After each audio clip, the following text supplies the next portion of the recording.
రాజ్ ఠాకూర్ గారు ఉన్నారు ఎమ్మెల్యే, ఒకసారి మాట్లాడించేటువంటి ప్రయత్నం చేస్తారు. మీరు ఇంతమంది ఎమ్మెల్యేలు మాట్లాడుతున్నారు, ఇంతమంది దాడి చేస్తున్నారు. నిన్న కొండా సురేఖ గారి ఇంటికి వెళ్తే తల్లి కూతురు ఇద్దరు కూడా ముఖ్యమంత్రి వచ్చినాక మాట్లాడతా, ముఖ్యమంత్రి వచ్చినాకనే ఏది ఉన్నా చెప్తామని అంటున్నారు.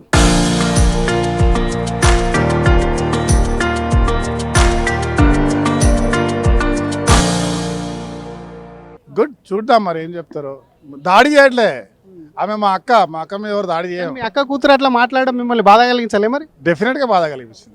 అందుకే ఇప్పుడే చెప్పిన సోదరా, ఒక కుటుంబం మాదంతా, ఒక కుటుంబం. ఆ కుటుంబం కుప్పగులుతూ ఉంటే ఎవరో ఇంటి పెద్దగా ఉండి మాట్లాడకపోతే అదేమవుతుంది, కుప్పగూలుతుంది. కాబట్టి ఇలా మాట్లాడాల్సిన అవసరం వచ్చింది, మాట్లాడుతూ ఉన్నాం. ఇలా మర్యాద దాటిపోయి ఇతరులు దాన్ని అవకాశంగా తీసుకొని బురద జల్లే కార్యక్రమం చేస్తూ ఉన్నారు. ఇది కుటుంబం పరువుకు నష్టం, కుటుంబ వ్యవహారశీలికి నష్టం. కాబట్టి దీనిపై వెంబటే అటు పార్టీ, ఇటు వారు, ఇక్కడ ప్రభుత్వం తగిన నిర్ణయం తీసుకోవాలని, దానిపై ఎదురు వాళ్ళు మాట్లాడుతున్న తీరుకు ఇలా తీవ్రంగా ఖండించాల్సిన అవసరం ఉంది.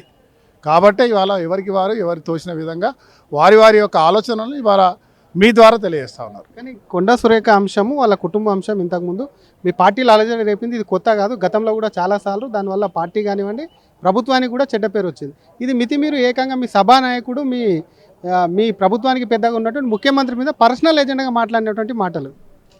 అదే నాకు, మీరు కూడా ఉన్నారు అక్కడ స్పష్టంగా చెప్పిన, ఒక రాష్ట్ర ముఖ్యమంత్రి, అది రేవంత్ రెడ్డి గారు కావచ్చు, గతంలో ఉన్న ఏ ముఖ్యమంత్రి అయినా కానీ, ఉదాహరణకు మీరు శాసనసభ్యుడిగా ఎక్కడైనా ఉంటే మీ ప్రాంతానికి వచ్చి మీటింగ్ పెట్టినప్పుడు ఈ శాసనసభ్యుడు మళ్ళీ గెలవాలి, ఎప్పటికీ ఉండాలని చెప్తారు తప్ప ఈ శాసనసభ్యుని వీడికి ఓడగొట్టండి ఇంకొకరికి ఇస్తున్నా అని చెప్తారా?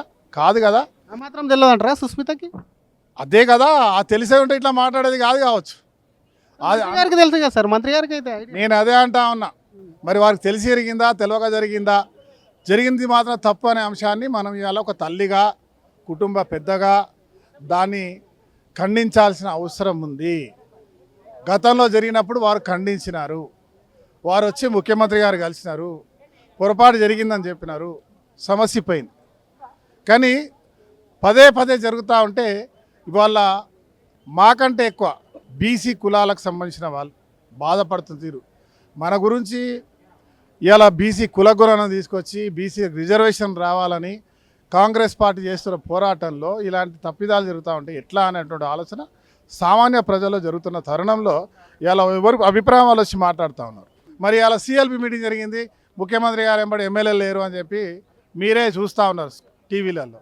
నేను అడుగుతా ఉన్నా, 42 మందికి ఫోన్ చేస్తే 18 మంది 17 మంది ట్రోల్ చేస్తున్నారు. అట్లా ఇప్పుడు నేను చెప్తున్నా, నాకు కూడా చేయలేదు ఫోన్లు, ఎవరు మాకు కూడా చేయలేదు. వాళ్ళు ఒక దగ్గర ఉన్నవాళ్ళు, ఆ నల్గొండ వరంగల్ వాళ్ళు దగ్గర ఉన్న ఫోన్ చేసుకుంటే అందుబాటులో ఉన్న వాళ్ళు ఎవరో ఉన్నారా అని చెప్పి అదేమంటారు దాన్ని, విప్ల గ్రూప్ ఉంటుంది, ఎమ్మెల్యేస్ గ్రూప్లో పెట్టారు. నేను అందరు పెళ్ళిళ్ళు ఉన్నాయి, ఎవరి గ్రూప్లలో లేరు, చూడలే. జరిగిన నేను కూడా దాంట్లో శాసనసభ్యునే కదా, నాకే సమాచారం లేదు, విజయరామారావు గారు లేదు. ఇప్పుడు మేము ఇలా నిన్న సాయంత్రం మాట్లాడితే మీరున్నారంటే నేనున్నా, ఒక పెళ్ళిళ్ళు ఉన్నా 10 గంటలకు ఉండేది, మేమందరం ఇటు చేరే వరకు ఒకటైంది. ఈ రకంగా రావడం చెప్పింది తప్ప ఎవరు దీన్ని ప్లాన్ చేసింది లేదు, ఎవరి ఒక ఆలోచన వాళ్ళతో వచ్చినాం. సిఎల్పి జరిగినప్పుడు అందరు ఉంటారు కదా, అప్పుడు తెలుస్తుంది కదా. కానీ ఇక్కడ కొండా సురేఖ మీద కానీ వాళ్ళ కుమార్తెకు ఎట్లా సభ్యత్వం లేదు. మంత్రి గారి మీద ఏం చర్యలు అడుగుతున్నారు మీరు? మేము మంత్రి గారి మీద చర్యలు అడుగుతలేం. జరిగిన సంఘటన దురదృష్టకరం. చర్యలు అనేది పార్టీ అధిష్టానం, కాంగ్రెస్, ముఖ్యమంత్రి వాళ్ళు తీసుకుంటారు. ఒక శాసనసభ్యుడిగా, ఒక కార్యకర్తగా, ఒక బీసీ బిడ్డగా నా బాధ నేను అనుభవించింది. ఇలా అక్క అని మాట్లాడినా, that is what I wanted to tell.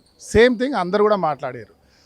ప్రభుత్వం ఇవాళ ఇంత కష్టాలలో కూడా ఇన్ని మా పథకాలు తీసుకొని రాష్ట్రాన్ని ఏదో గొప్పగా చేయాలని ప్రజల మధ్యకి వెళ్తున్న తరుణంలో ఇతరులు మాట్లాడుతున్న దానికి మీరు వట్టిగానే ఒక చైతన్యస్తారు. మన కుటుంబంలో మాట్లాడి మీరు మాట్లాడకపోయినా, ఇప్పుడు నేను మాట్లాడలేదు, నా తమ్ముడో నా అన్ననో ఒక కుటుంబంలో మాట్లాడితే, లేకుంటే నా భార్యలో మాట్లాడితే, నా బిడ్డ మాట్లాడితే ఎవరి బాధ్యతకు వస్తుంది? అది తండ్రికి వస్తుందా రాదా? ఇలా పిల్లలు ఏదైనా తప్పు చేస్తే టీచర్ పిలిచి ఎవరిని మందలిస్తారు? తల్లిదండ్రులనా, బిడ్డనా?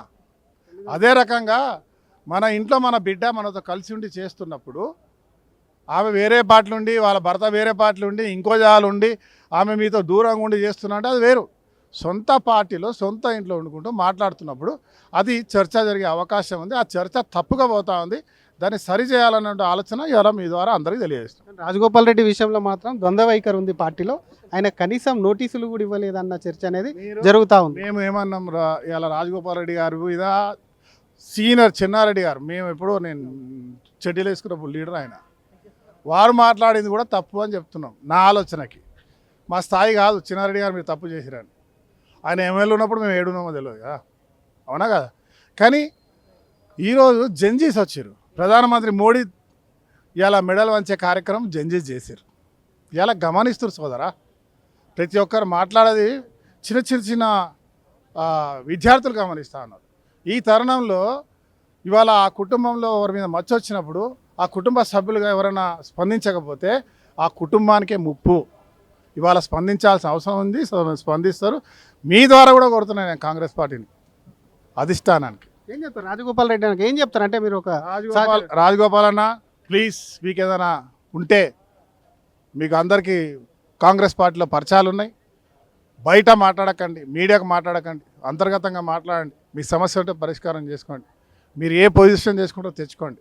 కానీ బయట మాట్లాడి కాంగ్రెస్ కార్యకర్తల మనోభావాలు ధైర్యం దెబ్బతీసేటట్టు మాట్లాడొద్దని చెప్పి నేను రిక్వెస్ట్ చేస్తాను. కానీ ఇక్కడ కొండా సురేఖ మీద కానీ వాళ్ళ కుమార్తెకు ఎట్లా సభ్యత్వం లేదు. మంత్రి గారి మీద ఏం చర్యలు అడుగుతున్నారు మీరు? మేము మంత్రి గారి మీద చర్యలు అడుగుతలేం. జరిగిన సంఘటన దురదృష్టకరం. చర్యలు అనేది పార్టీ అధిష్టానం, కాంగ్రెస్ ముఖ్యమంత్రి వాళ్ళు తీసుకుంటారు. ఒక శాసనసభ్యుడిగా, ఒక కార్యకర్తగా, ఒక బీసీ బిడ్డగా నా బాధ నేను అనుభవించింది. ఇలా అక్క అని మాట్లాడిన. That is what I wanted to tell. Same thing అందరు కూడా మాట్లాడారు. ప్రభుత్వం ఇవాళ ఇంత కష్టాలలో కూడా ఇన్ని మా పథకాలు తీసుకొని రాష్ట్రాన్ని ఏదో గొప్పగా చేయాలని ప్రజల మధ్యకి వెళ్తున్న తరుణంలో ఇతరులు మాట్లాడుతున్న దానికి మీరు వట్టినే ఒక చైతన్యస్తారు. మన కుటుంబంలో మాట్లాడి మీరు మాట్లాడకపోయినా, ఇప్పుడు నేను మాట్లాడలేదు, నా తమ్ముడో నా అన్ననో ఒక కుటుంబంలో మాట్లాడితే, లేకుంటే నా భార్యలో మాట్లాడితే, నా బిడ్డ మాట్లాడితే ఎవరి బాధ్యతకు వస్తుంది? అది తండ్రికి వస్తుందా రాదా? ఇలా పిల్లలు ఏదైనా తప్పు చేస్తే టీచర్ పిలిచి ఎవరిని మందలిస్తారు? తల్లిదండ్రులనా, బిడ్డనా? అదే రకంగా మన ఇంట్లో మన బిడ్డ మనతో కలిసి ఉండి చేస్తున్నప్పుడు ఆమె వేరే పార్టీలు ఉండి, వాళ్ళ భర్త వేరే పార్టీలు ఉండి, ఇంకో జాలు ఉండి ఆమె మీతో దూరంగా ఉండి చేస్తున్నా అంటే అది వేరు. సొంత పార్టీలో సొంత ఇంట్లో వండుకుంటూ మాట్లాడుతున్నప్పుడు అది చర్చ జరిగే అవకాశం ఉంది. ఆ చర్చ తప్పుగా పోతా ఉంది. దాన్ని సరిచేయాలన్న ఆలోచన ఇవాళ మీ ద్వారా అందరికీ తెలియజేస్తుంది. పార్టీ కార్యక్రమాలకు వ్యతిరేకంగా ఎవరు మాట్లాడినా తప్పే. కొండా సురేఖ అంశంలో కుటుంబంలో ఉన్నటువంటి వ్యక్తులు కుటుంబానికి బాధ్యత వహించాల్సి ఉంటుంది, అది గుర్తుపెట్టుకోవాలని చెప్తున్నారు. రాజగోపాల్ రెడ్డి విషయంలో ఏదైనా ఉంటే పార్టీలో అందరూ తెలిసిన వాళ్ళే అంతర్గతంగా మాట్లాడాలి తప్ప బయట మాట్లాడాలి. సీనియర్ నాయకులైన చిన్నారెడ్డి గారు, రాజగోపాల్ రెడ్డి ఎవరు మాట్లాడినా తప్పే. కాబట్టి అటు కొండా సురేఖ అంశానికి సంబంధించి ఇది ఒక్కసారి కాదు, ఇది పదే పదే రిపీట్ అవుతుంది. కాబట్టి చర్యలు తీసుకోవాలి అని తమ డిమాండ్ చేసి పార్టీ చర్యలు తీసుకుంటే తప్పు అని చెప్పి మాత్రం కూడా చెప్పేందుకే ఈరోజు ఉన్నామని చెప్పి అటు ఎమ్మెల్యే మక్కన్ సింగ్ రాజ్ ఠాకూర్ అంటున్నారు. కెమెరామెన్ గజబ్తో శ్రీధర్, RTV, హైదరాబాద్.